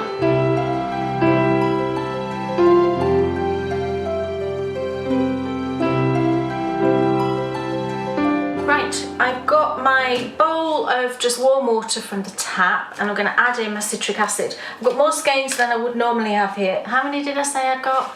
I think there's 5 and then a mini. So I tend to put in about a tablespoon per 2 skeins. So that's 2, 4, let's go for 6 and then 6. We've covered our bases. I'll be honest, I don't actually know if there even is an official proportion of citric acid to yarn, to be honest. I just always tended to use that, and if it's a bit much than other people would use, I've not got a problem with that, because I'd rather have a bit too much than a bit too less. You know, we want to make sure that it does bind, that your colours bind to the yarn really nicely and it doesn't bleed afterwards. So I popped that in and I just give it a nice little wish around till all of those grains have dissolved. It doesn't take very long because the water's warm. Then I'm going to pop in my yarn. So how many? 1, 2, 3, 4, 5 and a mini. 5 and a mini. Don't let me forget that. That's what I've got. There we go. So, oh, and I put these on, I didn't mention before, but you've seen me do it before. I use these little lockable cable ties and just sort of loop them over the yarn. And we just drop it in. You'll need to give it a little encourage down into the water. You can see it just floats because that's a property of wool, you know, it's water resistant. And I've got quite a lot of skeins here, so I want to make sure that the water doesn't go over the top of the bowl. But it looks like it's okay. So just push it down, make sure all of your yarn is submerged. And then you want to leave it just sort of at least half an hour.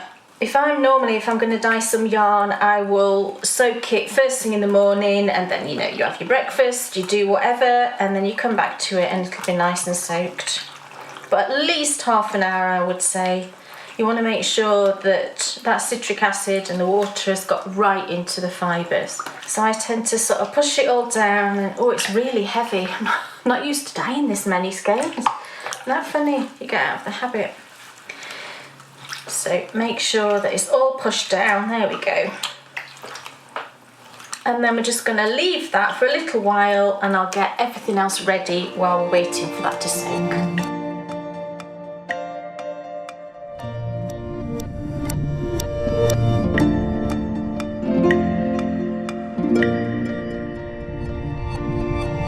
Okay, so I've got 2 pots on the go today. They're both going to be identical, so I'll just sort of talk about them as if they're one pot, if you know what I mean. So I've got about half full of water, and I've put in there some citric acid, about another tablespoon or so into the water, and these are just heating up nicely now. So I'm ready for the first layer of colour, and what we're going to do is we're going to put the blue directly into the pot.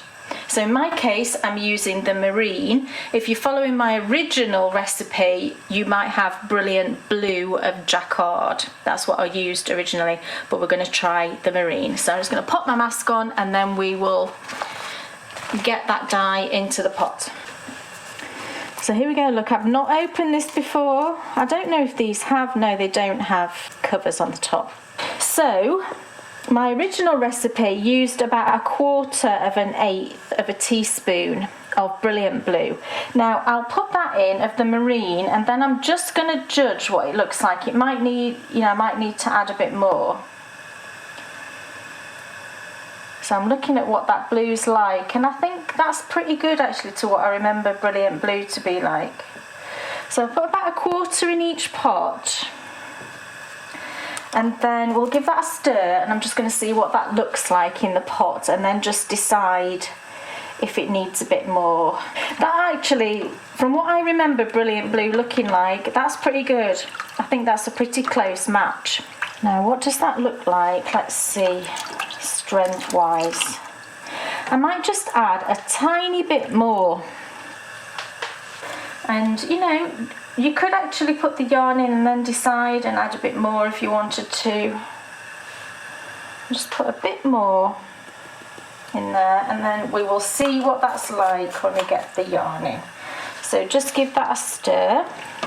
It's a lovely blue, this one actually, isn't it? Really pretty. And let's get the yarn in. So we need to grab 2 skeins and a mini Oh, it's far too much maths for me, this. But there we go, look, we've got 2 skeins and a mini. So that'll be going into one pot. So we just squidge that out, and then I just give them a little shake, just to stop the strands clumping together.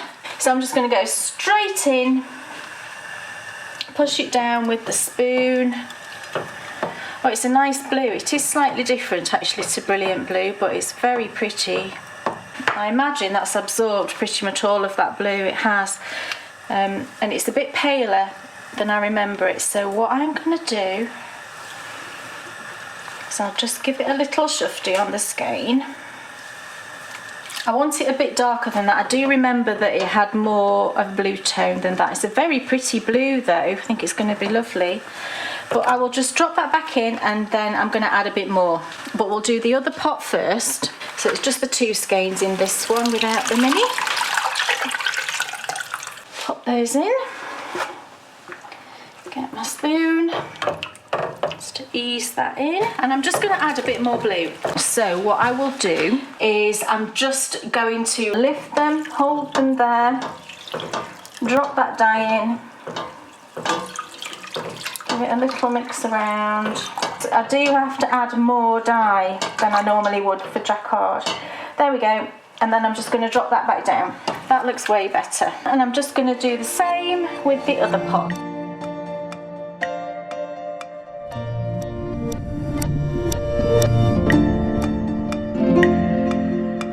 So we're just going to let that set just for a couple of minutes.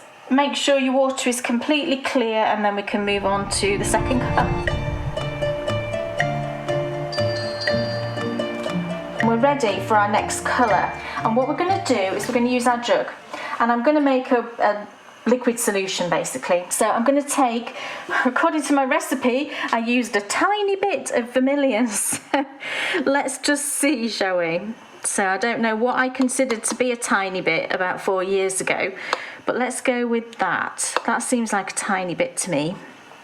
Into your jug, and now I'm going to fill this up. My original recipe told me to fill it up to half a pint, which, if you're not familiar with pint sort of measures, it's about 10 fluid ounces or just short of 300 mils. So I'm just going to pop in some warm water from the tap to dissolve that dye that we've got in there. There we go. So I'll just give that a stir with my little spoon.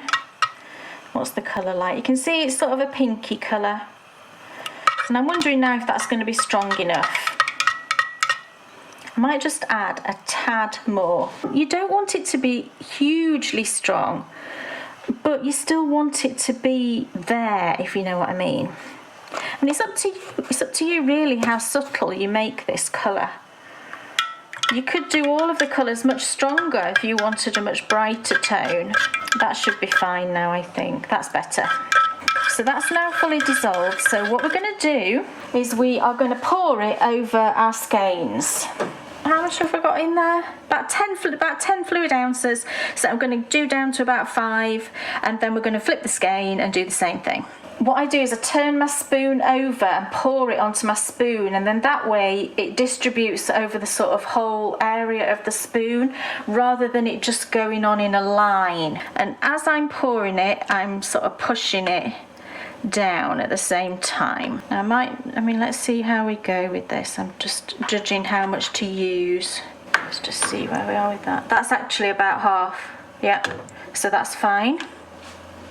And then what I will do actually is I'll use the other half on my other pot, and then I'll make up another one for when I flip the skein. So I'm going to move over here, and I'm just remembering as well that this pot doesn't have that 20 gram mini in, so I have got a bit less, if you know what I mean, in this pot. So I'm just going to do the same thing, just pour it over the back of the spoon and just cover that entire surface. It's a really pretty effect, I think. Bit down there, and then that'll be fine, I think. What I'll do now is I'm going to just move these skeins just so that we get some of that pink colour on, you know, in all parts of the skein.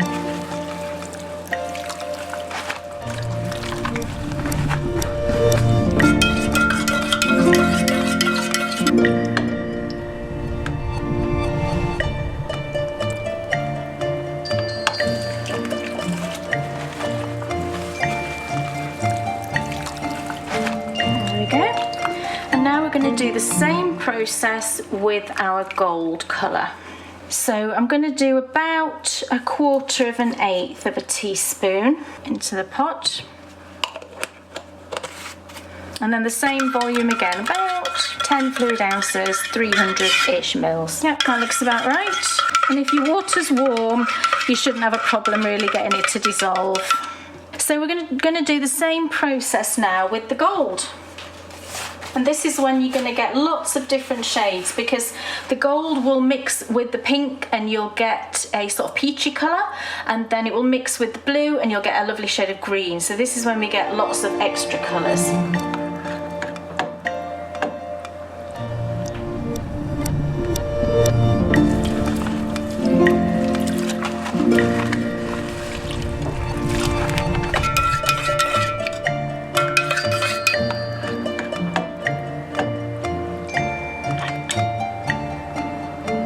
Okay, so that's the last layer of colour gone in. So now I'm just going to crank up the heat a little bit and just make sure they both come up to that sort of simmering point. So we've got the, good temperature for that dye to bind to the yarn. And then I'll turn them off and pop them outside to cool down. Okay, so our beautiful fairy garden is now outside cooling in the pots, and we're ready in part 2 to dye up our little surprise yarn. So grab yourself a cup of tea in the break, and I will see you back in part 2 when we're going to be dyeing up our surprise skein, and we're going to be rinsing and having a look at the lovely fairy garden. So I'll see you back soon.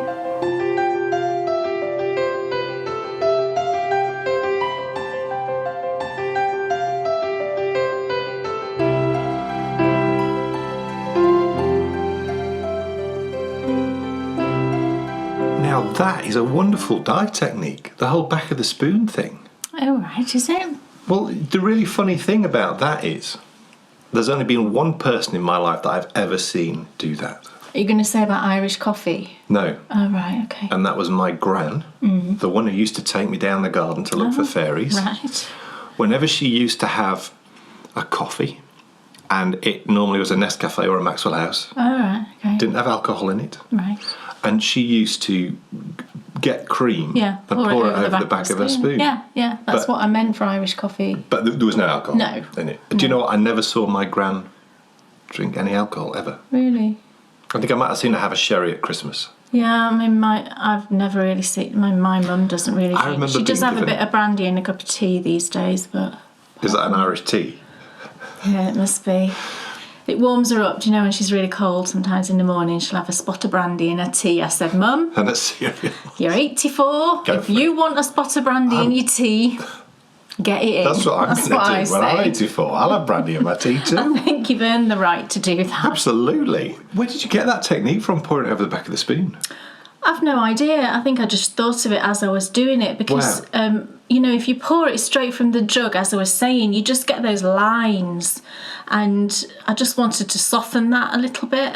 So I just thought, if I'd just pour it over the back of the spoon. Maybe I was thinking of the Irish coffee thing at Christmas. Yeah. When you do that, when you pour cream over the back of the spoon, it sits, doesn't it, on top of the coffee. It doesn't go down into it. It doesn't sink down. Yeah. I think that's right. That is right. Right, okay. Yeah, because you'd look at her coffee and it would be all cream on the top with coffee underneath, and she'd drink the coffee through the cream. I can't put cream in anything. It's too... Well, let me tell you, I cannot wait to see how this colourway comes out, because that's such an interesting dye technique. You've seen It's it? going to be fascinating to see how it finishes.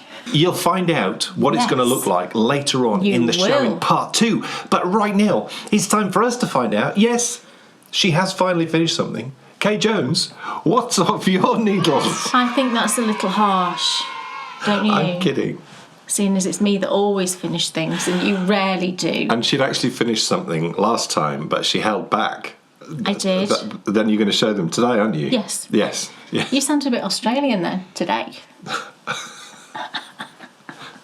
Says the queen of the accents. Yeah, I know. Don't. Honestly, I can't speak lately. Right. Yes. I've got 2 things to show you that I've finished today. And the first one is Dan's socks. You can have these now and wear them for your next walk. Well, I'm excited about that, but I'm even more excited, I'll be honest. I'm more excited about the new socks you're going to knit me with the broken rib. What? I haven't even... Look, this is what you always do. Oh, and I've told you not to do this.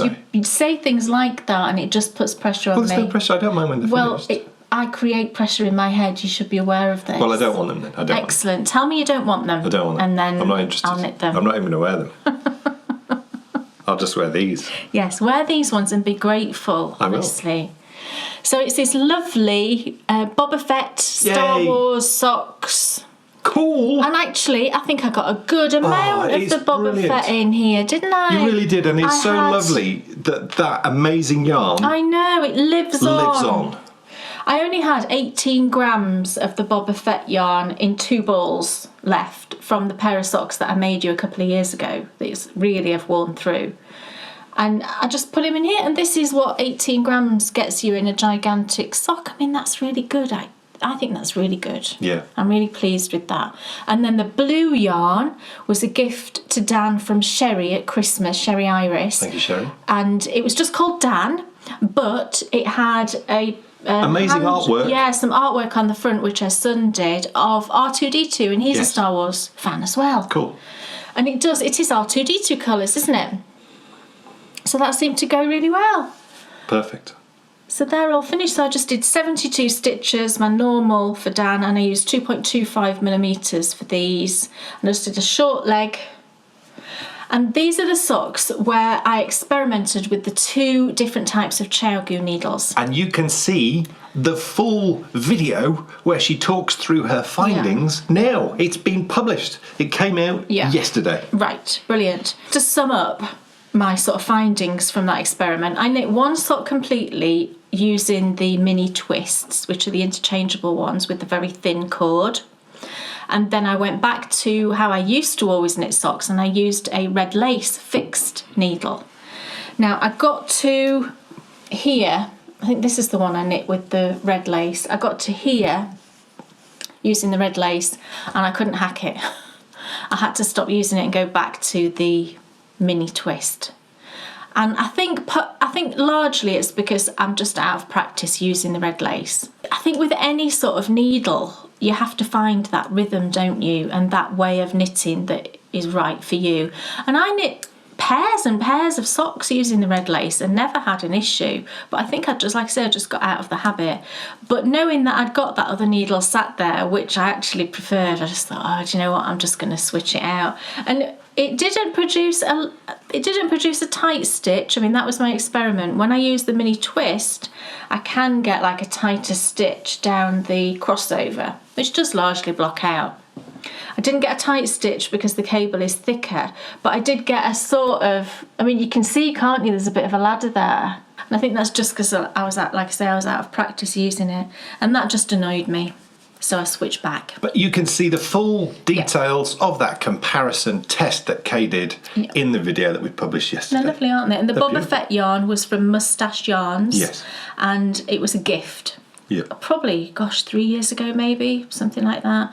So I've literally used every scrap of that yarn, which feels great. Perfect. And you've got another pair of socks. There you go. Thanks. What else is off your needles? I finished another pair of socks. Amazing. These ones have been on the needles ages, and only because they kind of took a back seat because I was working on so many other things. But I finished them up, and it's these lovely yellow socks. Gorgeous. They're gorgeous. Aren't they lovely? Really pretty. And again, this was a stitch pattern that I used in my Christmas tide cowl, and I just loved it. When I knit it into the cowl, I'm doing that because the cowl's over there. When I knit it into the cowl, I just really enjoyed it, and I knew straight away I wanted to put it into a sock pattern because it was easy to adjust for different sizes. And it just knit up so quick. It's just a lovely little 4-row repeat, and it goes so quick. 4-row repeats are one of my favourites. I just love them because it just, instead of doing 1 or 2 rows, you'll do 4 rows just to get through that repeat. So it's just this lovely little eyelet. They're just perfect. I love the colour. And the pink's great. Yeah, the yarn, both yarns actually are from Sherry Iris. Right. The yellow is called Mellow Yellow. And then the pink was just from one of her wildflower mini sets from last year, but I just thought the colour went lovely with the yellow. And when you've spoken about these before, we pondered who sang Mellow Yellow, and it was, I'm sure a viewer let us know, it was Donovan. Donovan, yeah. Not Jason Donovan. Not Jason This is a Donovan. much older... Before Jason Donovan's a much time, older artist called Donovan. Yeah. And I called these socks Pink Fizz. Oh. Because when I looked at them as a whole, the little eyelets reminded me of bubbles going up either a wine glass... You're obsessed with bubbles today, I know! It's the episode of bubbles. Either, bubbles going up a wine glass or going up a lemonade glass, if it's sort of pink lemonade or it's pink champagne or Prosecco. And that's what it reminded me of. So I called these Pink Fizz, and these will be the platinum pattern for June. I thought beautiful, very summery. It's a lovely summery design, and I photographed it with lemons, and there was pretty fabric and all sorts going on. Really nice. So they're all done and ready to go out on the 1st of June. Gorgeous. Thank you so much. Speaking of gorgeous, I really want to see how the fairy garden turns out. Yes. But before all of that, it's time for Kay to go off-piste as she grabs her brand new dye and sees what she can produce. So, without further ado, let's get back for more My Favourite Colourways.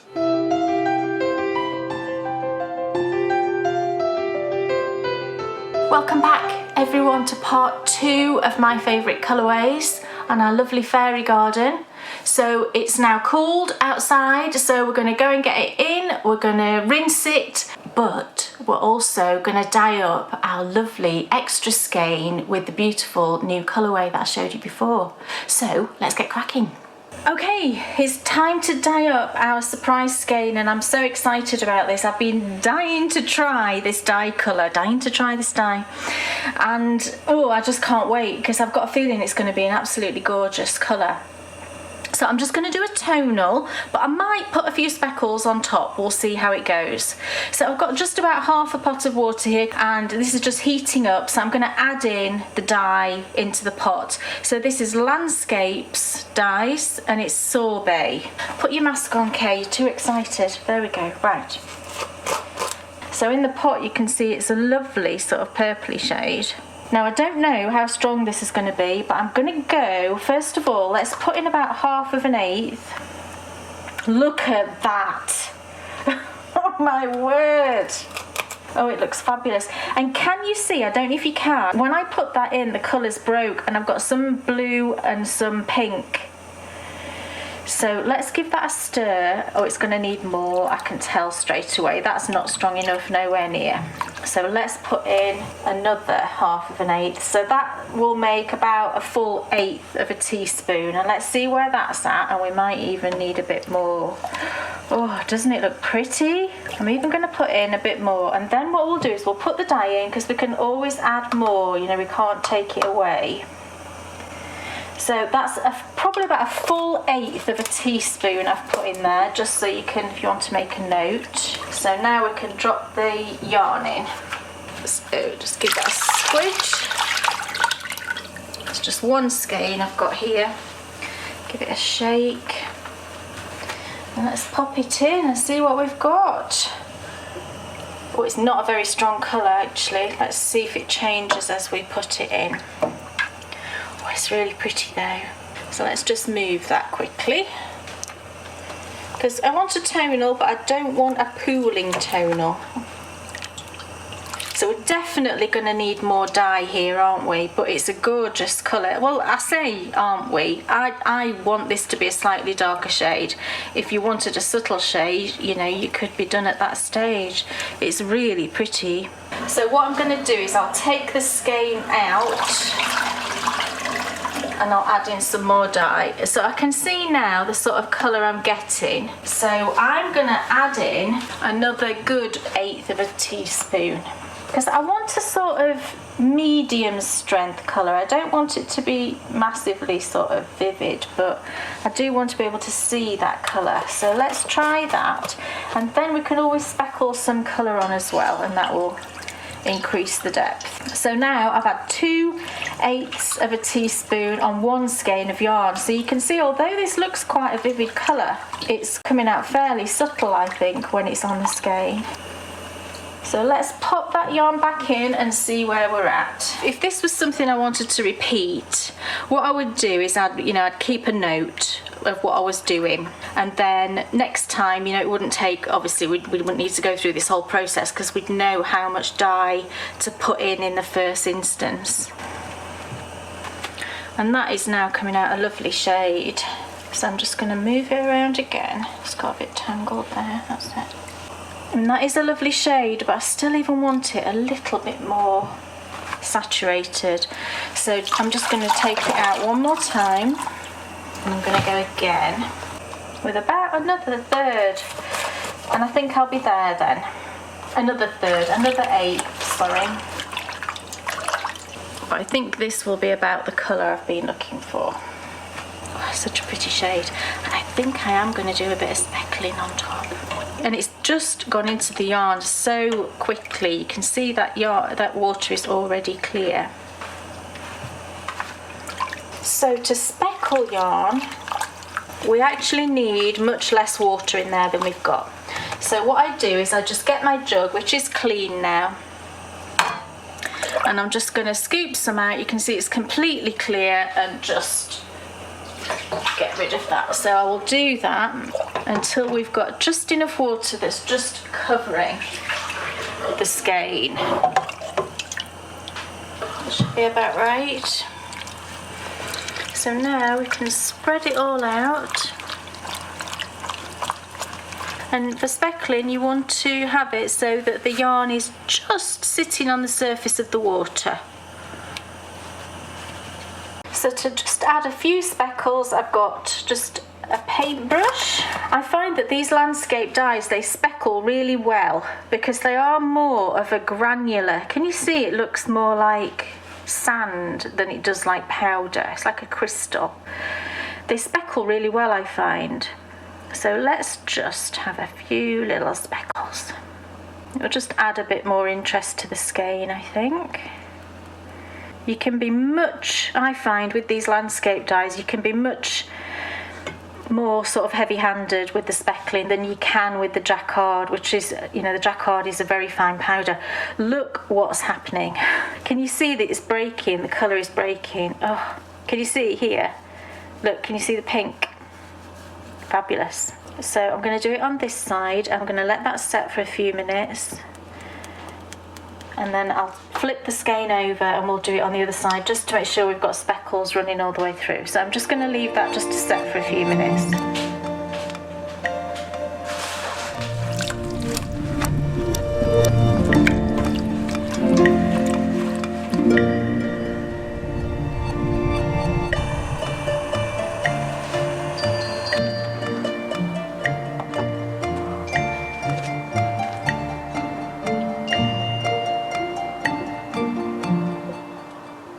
So our yarn's cooled now. I'm just going to give it a rinse. I've just got a little bit of wool wash in here, and the water's just kind of warm. It's not hot or anything, just warm.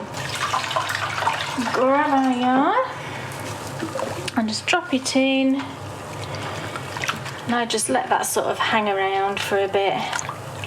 Don't do anything too sort of vigorous with it. I like to treat yarn gently. So I just sort of move it gently around. Just what we're doing is we're getting rid of that citric acid, and we're also getting rid of any just tiny little dye particles that might have just been floating on top of the yarn. But that water looks nice and clear, so that's brilliant. If you want to, you can just leave that soaking for 10 minutes in there, and then I'll just take it out and I will give it a squidge on the line like I normally do outside, but it's still not warm enough to dry yarn outside, unfortunately. So I'll give it a good squidge outside to get rid of the bulk of the water, and then I will hang it up in the house to dry.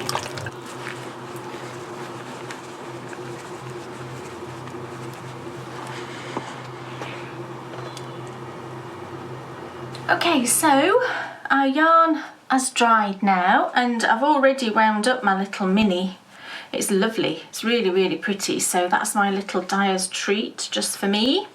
So I've got 2 of the fairy gardens here and the lovely purple skein that we did, which has come out beautifully. The speckles are gorgeous. That landscape, the landscape dyes, I know I said it whilst we were actually doing it, but they do speckle brilliantly, and I'm sure it's because it's a bit heavier, because it's more like a sort of granular, sandy sort of granular texture rather than the very fine powder. I find that the very fine powder can clump much more often, and also you do lose some of it in the sort of steam as well. Whereas this one, the landscape ones, because it's more granular, it's heavier, and it just speckles really beautifully, I find. So that one's come out lovely. So we just need to skein them up now. So I'll grab one of the fairy gardens. I've already taken the little ties, the cable tie things off. And as usual, I'm going to remove, there's actually 4 ties on this one. I think there's normally 3, but there's 4 on this one. So I'm going to take off 2 of them and just leave 2 ties, because I don't think you really need more than 2 once it's in the skein. Conveniently, there's one at the top there. You must always obviously keep the one that's keeping the ends together. That one's really obvious because it has 4 strands coming off and it's knotted. So keep that one, and then, you know, it's up to you really if you get rid of any of them at all. But I'm going to get rid of 2 of them, and the 2 in the middle there are the best candidates. So I'm just going to snip those ties, and I've still got dye on my hands. It'll probably take a couple of days to sort of come off with scrubbing. So we've removed those and give it a little sort of zhuzh in the skein so it's nice and even, and then we just need to wind it up.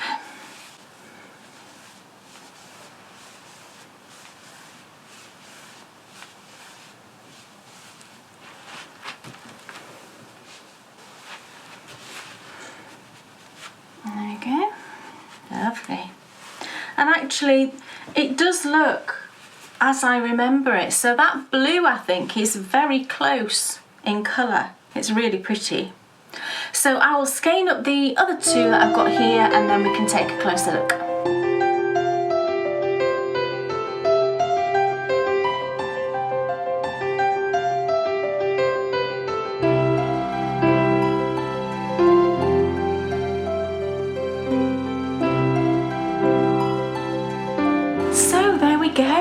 That's our beautiful fairy garden, and actually I think the colour has come out as I remember it, so kudos to that blue for being pretty much identical to the jacquard one that I only discovered this morning that I'd run out of, so that was really lucky, I think. So it's really pretty, and I hope you enjoy dyeing it up, and I can't wait to see your versions of it.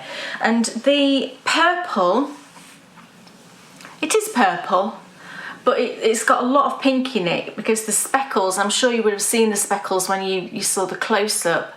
We've got speckles of purple and speckles of pink. So that's brilliant where the dye's broken. And this colour, you know, the name for it puzzles me a bit. It's called sorbet. And I've never seen a sorbet that colour. I mean, sorbets are usually like lemon or orange, aren't they? I suppose you can get black currant, so maybe that's where they were heading with it. So I'm not sure what I would call it. I haven't got a name. But I think it does go with the fairy garden really nicely, because you do get some purples in this where the blues and the pinks mix. So it's picking up on that really prettily. So I think it goes perfectly well. And I've brought down the socks that I knitted with the fairy garden. And these are the Jemima socks, which were from my Miss Potter Sock Club number 1, which I think came out in 2018, I think that was. So it's a few years ago now. And these have been worn quite a lot by Bryony, and they've worn brilliantly well. But I think when you look at the colour of these and the colour of the yarn, it's pretty good. You know, I think we're there or thereabouts, definitely. So I'm pleased with that, because it's a few years since I've dyed it. So I think we've managed to get there with the colour. So there we go. That's our lovely fairy garden. I hope you enjoyed that. and I will see you next time for more My Favourite Colourways.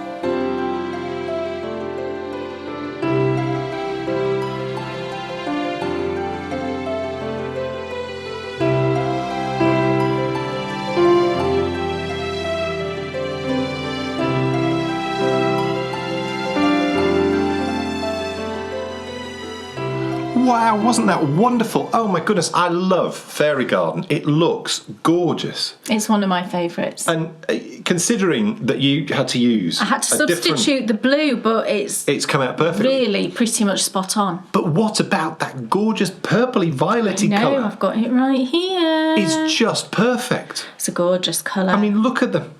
So yeah, this is the violet colour. Love the speckles. Can you see where the colour's broken? You're so right about those landscape You arts. get pink. Isn't that fantastic? It is. Let's find a really good bit of speckling there, look.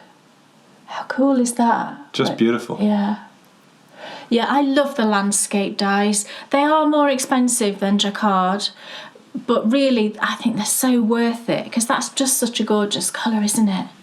And if you dyed it a more intense shade as well, you know, it would come out much deeper than that. It's so pretty, and it actually goes with Fairy Garden really well. And here is the aforementioned. Look at the amount of colours. What fascinated me about that, My Favourite Colourways, was understanding that when you use those primary colours that you spoke about, you get, well, that. Yeah, you'll get the secondary colours where the two primary colours mix. So with this you get lots of green tones and you get lots of purple tones. And peach as well, you'll get some peaches in there. If you look here, can you see how the pink goes to more of a peachy colour? And you can see the purples in there. You get that greenish yellow, you get a sort of bluish green here, which is beautiful. I find you can't generally go wrong if you just choose three primary colours, whatever shade of sort of, because I used a more pinky red, I used it was quite a bright blue as you saw in the pot, but it dyes up this lovely soft blue. And then you could use gold or you could use a brighter yellow, whatever shades you want to use, as long as you stick to those three primary colours. I think it's just fascinating what you can get from where the colours mix. But I think I love this colourway, and I think it looks great with that purple look. How pretty is that? So as always, I will use one of these as a prize for our upcoming exciting new knit along that I mentioned last time, that'll be starting towards the end of May for my new blanket design. This will go into the prize pot for that. I've got my little mini for me, but I will also keep a full skein. So I throw this mini in as like a little chef's treat kind of thing, but then I do end up having a full skein as well. And yeah, I've got the purple too. My favourite colourways will be back in May. Oh, and I wonder what I'll do in May, because that's my birthday month for a colourway. I'll have to really get my thinking cap on for that, won't I? Yeah, and yes, absolutely, absolutely. Yeah. But that means that next time we will once again be back out walking the moors. And after last time's walk in the Dales, that really was just mind-blowing. The moors are not resting on their laurels, because in 2 weeks you will join me and Kevin for our first ever coastal walk. It's going to be epic. Wow. Coastal. But now... Oh, I'd love to see the sea at the moment. That would be so nice. Yes.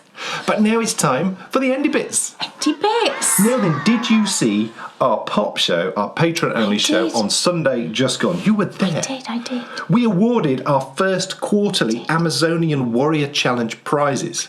This is our year-long knit-along and walk/running activity. The walk/run, anyone can come and join. The year-long knit-along, just for the Baker River patrons. Yeah. And just so the walkers and runners who aren't patrons know, the prize winner for the most valuable player for the first quarter was Nicola Nicholson. Nicola! And she won the most amazing prize. If you recall, on our last walk in the Dales, we spoke a little bit about Alfred Wainwright. Well, we thought it would be wonderful if we got Alfred Alfred Wainwright's books, all about the Lake District. I think there's 7 books in total, and Alfred Wainwright wrote the books and did lovely drawings within the books as well. Here's one of them. And what we're going to do is, for each of the quarters, the most valuable player for the walkers/runners will win one of these books. Yeah. And not only that, Kay will write a little message in the front, yes, and then we will sign it. Yes. Of which I did just the other day, and Kay said it looks like a 5-year-old's just signed Dan's it. writing is terrible. He tried to do, Nicola, when you get it, he tried to do his neatest writing like this. I said, oh gosh, it would have been better if you'd just been messy with it. And the knitters, the crafters, yeah, their first prize was rather epic. It's random number drawn, and the prize winner won your new design. They will be the first person to receive it. Yep. Because as soon as you release it, I'm going to send it. And that was Sylvia, and Sylvia has been in touch with me. Cool. So Sylvia, if you're watching, I will send that pattern, the new blanket pattern, to you. Literally, as soon as I release it on Ravelry, the first thing I will do is send that to you. So you'll be the first person to get it. Thank you everyone for your wonderful feedback on our most recent radio show, which was called What is Happiness? It's where Kay and I took a deep dive into what is happiness, how do you find it, and really sort of it got quite deep, and it was fun. It was fun to talk about. Made some real sort of realisations we did as well. So that's available to listen to now, and the radio show will be back next week. Do you have anything? I bought a couple of things. Cool. So I've got the opal yarn that I mentioned to you. That you're going to knit me a pair of socks. I'm going to knit you a pair of socks in. I got a couple of skeins actually. I bought these from Woolstack in the UK, and I can't remember what motivated me. I think I saw somebody knitting up an opal sock on Instagram, and I don't think it was exactly this colourway, but I just thought, oh, I might go and have a little look at opal. I've not looked at it for ages. And I looked on Woolstack, which is a UK shop, online shop, and I got these 2 colours, and this is the one I'm going to use, which is, I think what Opal have started doing is they've started releasing like a range. I think it's called, I can't remember if it's called their vintage range or something like that, but they'll be all different, yarns from all different ranges that have been really popular in the past, and they've kind of relaunched them again. And I saw this one and I saw how it knit up, and I thought, oh, I've got to have that. And it was from their Viridian's Shaft range. I know I'm saying that wrong, I'm sure. This one. It's the ones that have the little sheep on there. And look at that colour. And this, to me, when it knits up, I'll show you the little thing. There it is. Can you see how... there we go. Can you see how that knits up? This is how an opal, to me, should look. You get those bands of colour, and then you get the bands of sort of speckly, fair isle look. And can you see this one's pink and gold and like a brown and a red? It's number... Oh, it's called Princess. I think that's perfect for Dan, personally. Yes. Princess Dan. And it's number 7958, Princess. Can't wait to get going with that. And then I also picked up this one because I thought it looked Christmassy, and you don't often see opal yarns which I think look Christmassy, and they're usually never deliberately Christmassy. So when you see them, you kind of have to grab them, because I think people notice that they look Christmassy and grab them to knit as sort of Christmas socks. I saw this one and thought, that looks just so Christmassy, and it's from the Joy range, Opal Joy. And look, it's a sort of red, a pinky red, and then blue and a sort of tealy green and specklies again, and it's, I don't know that word. Yes, don't worry about that. 9986 is the colourway. So I grabbed that one as well. And then the last thing I bought was this little set from Wild Rose Yarns. Look at this. Wild Rose Yarns. I love her yarn. And I bought this as a 10 times 10 gram mystery yarn set. So I didn't know what I was going to get, but you all know I love a scrappy thing. But it couldn't be more perfect for me. Look at these colours. There's some speckles in there. There's some tonals, variegated. Just gorgeous. So I love those. I can't wait to use those in something. That's Wild Rose Yarns. Great! Now then, there's lots going on in the next 2 weeks, but most notably, next week, the 30th issue of our magazine Knitability comes out. Yes. Can you believe it? 30 issues. That's amazing. I'm just sat here panicking because I've not done what I need to do for it yet. Oh, don't worry. There's going to be a great big celebration within the magazine. Yeah. There's some wonderful interviews, and when we see you next time in the next Bakery Bears video show, we'll also be having a little competition all around that magazine with some great prizes. I mean, some really great prizes to win. Yeah. So don't miss that. So that's coming in 2 weeks, the competition, but the magazine comes out next week. Folks, that's it. Thank you so much for watching, and we will see you in 2 weeks for more. Have fun, everyone. Bye. Bye. Enthusiasm's not quitting for Dan and Kay, the Bakery Bears. They'll take you to fabulous places of which their favorites they'll share. You better buy a pattern and get yourself a Bakery Bear. You'll find yourself in a castle while watching the Bakery Bears. It never feels like a hassle to sit and watch the Bakery Bears. What's on your shelf or what's in